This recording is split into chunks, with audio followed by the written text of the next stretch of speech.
and develop and contribute. They're attacking that every day a kid doesn't go to school. They're going to have to own that.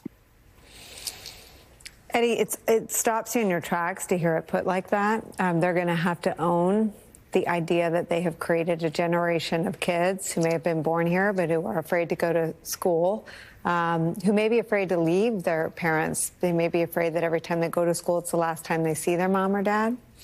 Families that are in hiding on this harrowing anniversary of Holocaust anniversary does have a really eerie echo to something that I think people thought, how could that happen? And that could never happen again. We are now on live TV talking about administration and live interviews with their faces showing that says proudly that schools are not off limits. Right. I mean, Tom Homan is engaged in cosplay. He wants to be Bull Connor for our current days. Is that right? And, you know, there's a sense in which this moral question that has animated our politics looms large. And the question that I keep asking myself is, what is the Trump administration asking each of us to consent to?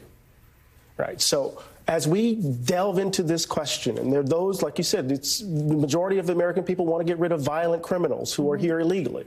But what are we conceding? What are we consenting to when we say that they can do this to children? When we say that they can attack a 150-year precedent? What are we allowing? And so the question becomes, what are the implications for how we understand ourselves in relation to this moment? So it's not only a political question, it's a deeply moral question. And it seems to me that we are running into this occasion or this situation where calloused hearts seem to rule at every point in our country. Well, and the examples of political bullying having a high success rate also rule, right? That it's a political position to say that children in school should be safe. Can you imagine? No. It doesn't make any sense. And just think about it. What the superintendent said is that it's not only the children who may lose their parents, but think about that could be someone's best friend, that child's best friend that they see suddenly snatched and traumatized.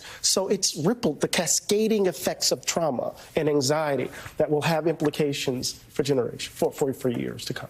Chris Reykdal, I want to ask you to be a part of our conversations regularly moving forward.